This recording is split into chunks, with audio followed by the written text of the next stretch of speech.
Mobile আর নর্তকী এক পুরুষের চাহিদা পূরণের জন্য আব্বা এত নারী লাগে না। 10টা মহিলা দিয়ে তুমি কি করবা? এত মহিলা দিয়ে কি করবা আব্বা? একজন পবিত্র হালাল স্ত্রীর জন্য অপেক্ষা করো। সেই স্ত্রী মিললে চাহিদাও পূরণ হবে, হাজারো দিনই ফায়দাও আসবে। আমার বিবি আছে, আমার 4টা ছেলে মেয়ে আছে। তা আমার 4টা ছেলে মেয়ে, আমার 4জন ছেলে মেয়ে, এই 4জন ছেলে মেয়ে প্রাথমিক কোরআন শিখা, ওযু নামাজ শিখা, আল্লাহ চিনা, রসুল চিনা, কালেমা ঈমান আমলের ছোট কথা বলু, সব কিছুই আলহামদুলিল্লাহ। তো আমার বাচ্চার মা আমার বিবির কাছ থেকেই তারা শিখছে। তাহলে একজন পবিত্র স্ত্রী দুনিয়াবি যেই চাহিদা তাও পূরণ হয়, আখিরাতের জন্য নেক কাজের সহযোগী হয়, নেক কাজের সহযোগী হয়। একজন বিবি তোমার সন্তানের মা হবে, একজন বিবি তোমার বংশের জন্য আগামী প্রজন্মকে এগিয়ে নেবে, একজন বিবি তোমার জীবনের পরামর্শের সুখে দুঃখের একজন সঙ্গী হবে। কিন্তু বেশ্যা, পতিতা, মোবাইলের নর্তকী, সিনেমার নর্তকী, সে তোমার কি কল্যাণ করবে? বলো না ভাই, মোবাইলের নর্তকী তোমার কি কল্যাণ? আমরা ওই দিনও কিতাবে পড়ছি, একজন সিনেমার নায়িকা, নাটকের নায়িকা, সে তো অভিনয়ের সময় প্রেমের এমন সুন্দর কথা পুরুষকে বলে, পুরুষ নাটকের কারণে না, অভিনয়ের কারণে না মহিলাকে প্রেমের এমন সুখের কথা বলে, এটা তো অভিনয়ের কারণে বলে, টাকার কারণে বলে।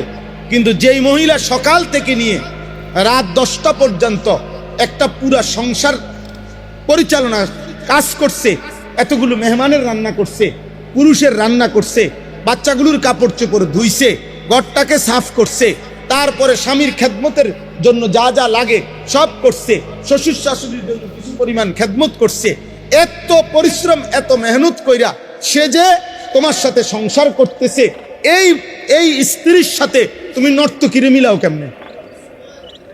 বুঝেন নাই মৌলানা সাহেব? অত হইল মোবাইলের নর্তকী, অত নায়িকা, অত অভিনয় করে আব্বা, অত সকালবেলা 4টা বাচ্চার কাপড় চোপড় ধোয় নাই, ধুইছে। ও তো তার স্বামী ঠিক বরাবর 1টা বাজে খানা খাবে, ওর জন্য খানা রেডি করে নাই, খানা সব রেডি করে লাইছে। এর সময় কইছে, শুনছ একটু আলুর ভর্তা করো, আচ্ছা। কদ্দুর মসুর ডাল রান্ধো, আচ্ছা। সব রান্ধা মাত্র বাইরেছে, এই সময় ফোন গেছে, 2জন মেহমান আছে, যেমনি হোক কদ্দুর নতুন অন্য একটু কিছু আসেনি চাও, মানে এটা আমি আমার ঘরের কথা কই, সবার ঘরে এমন। এই না জিন্দিগি ভাই, এই না জিন্দিগি। কাপড় চোপড় গোসল করার জন্য কাপড় ওইখানে রাইখাও অনেকক্ষণ ধরে কাজ করতেছে। তাইলে প্রিয় ভাই, একজন পবিত্র স্ত্রী তোমার জীবনের সঙ্গী। কোরআনে আছে, নেক কাজ যদি স্বামী স্ত্রী একজন আরেকজনের সহযোগিতা করে, আল্লাহর কসম কোরআনে আল্লাহ বলছে, স্বামী স্ত্রীকে, স্ত্রী স্বামীকে দ্বীনের কাজে, নেকের কাজে সহযোগিতা করিলে কিয়ামতের দিন আল্লাহ তাআলা ওই স্বামী স্ত্রীকে বলবে, উদখুলুল জান্নাতা আনতুম ওয়া আজওয়াজুকুম তুহবারুন।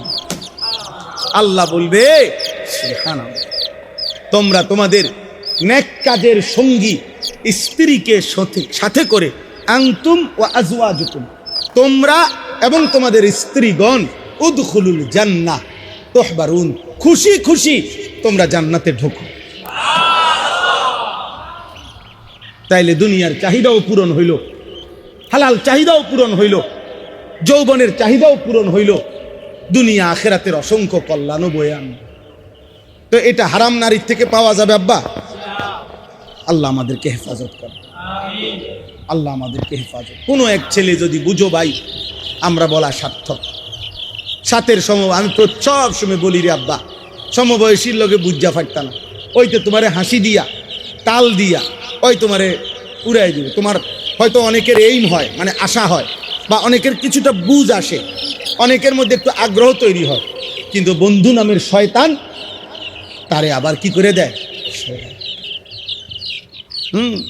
হাদিস আছে, আমার কাছে কিতাব আছে, এক লোক নবী সাল্লাল্লাহু আলাইহি সাল্লাম এর সময়ে আপনার নামাজের ওয়াক্ত চলে যাচ্ছে, ঘুড়ির পিছনে দৌড়াইতেছে, বুঝছেন, গুড্ডির পিছনে দৌড়াইতেছে।